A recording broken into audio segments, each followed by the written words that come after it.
शराब घोटाले में सिसोदिया से ईडी की पूछताछ 6 घंटे चली और पूछताछ में किए गए कई तरह के सवालों में गवाहों के बयान और सबूतों को लेकर मनीष सिसोदिया से सवाल जवाब किए गए और एक बार फिर से पूछताछ हो सकती है मनीष सिसोदिया से। सिसोदिया के पीए से कल सीबीआई ने पूछताछ की थी।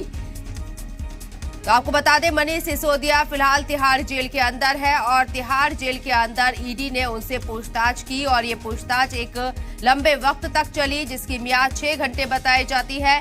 6 घंटे तक मनीष सिसोदिया से ईडी पूछताछ करती रही। लिकर पॉलिसी मामले में घोटाले के इल्जाम मनीष सिसोदिया के ऊपर लगे हैं। राउज एवेन्यू कोर्ट के जरिए उन्हें अब न्यायिक हिरासत में भेजा गया है और तिहाड़ जेल में वो रहेंगे। 10 तारीख को उनके जमानत अर्जी पर भी समाअत होनी है, लेकिन इससे पहले ईडी तिहाड़ जेल पहुंचती है और 6 घंटे तक मनीष सिसोदिया से पूछताछ करती है। गवाहों से आमने सामने बात भी कराई जाती है। इसके साथ ही आपको बता दें, सीबीआई की रिमांड में रह चुके हैं मनीष सिसोदिया। इसके बाद तिहाड़ जेल पहुंचे हैं और ये बात आज पूरा देश देख रहा है। आज कोई लाग लपेट नहीं है इसके अंदर। सीबीआई और ईडी का इस्तेमाल सिर्फ राजनीतिक कारणों से केंद्र सरकार कर रही है। जहाँ जहाँ पे भी राजनीतिक प्रतिद्वंदियों के ऊपर छापेमारी हुई या ईडी और सीबीआई ने कोई कार्रवाई की है, या तो उन लोगों को बीजेपी ने अपने यहाँ ज्वाइन करा लिया, जैसे हेमंत बिस्व शर्मा हो गए, मुकुल रॉय हो गए, तो भ्रष्टाचारी कहने के बावजूद उनको ज्वाइन करा लिया गया और फिर जो है ये जो एजेंसीज हैं इन्होंने काम करना बिल्कुल अपना जो है ठंडे बस्ते में डाल दिया।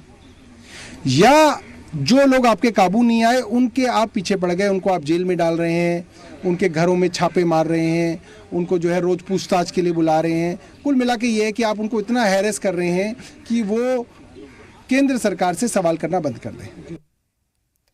इस मौके पर बीजेपी एमपी मनोज तिवारी ने मनीष सिसोदिया पर तीखा तंज किया है। हमने जेलों में भी रंग भिजवा दिया है, हमने जेलों में भी रंग भिजवा, बाकी जैसा करोगे वैसा भरोगे, जैसा करोगे वैसा भरोगे, दाग छुड़ाने को साबुन भेजवा दिया है जेलों। सारी बातें हम आज बहुत आनंद है, लेकिन इस साल दिल्ली की होली बड़ी खास मन रही है। आप मेरे ट्विटर पे जाइएगा, कल मैंने 4 होली अधिवक्ता होली मना रहे हैं और देख रहे बाजार के एसोसिएशन होली मना रहे हैं भैया, और मीडिया के लोग होली मना रहे हैं। इतना होली मना दिए हैं तो दिल्ली में इस साल होली कुछ ज्यादा है, क्योंकि इस बार होलिका दहन में भ्रष्टाचार को जलाया गया है। इस बार होलिका दहन में अपराधियों की सोच को जलाया गया है, जिन्होंने बाकी छोड़ दीजिए, आज होली का रंग अच्छा नहीं।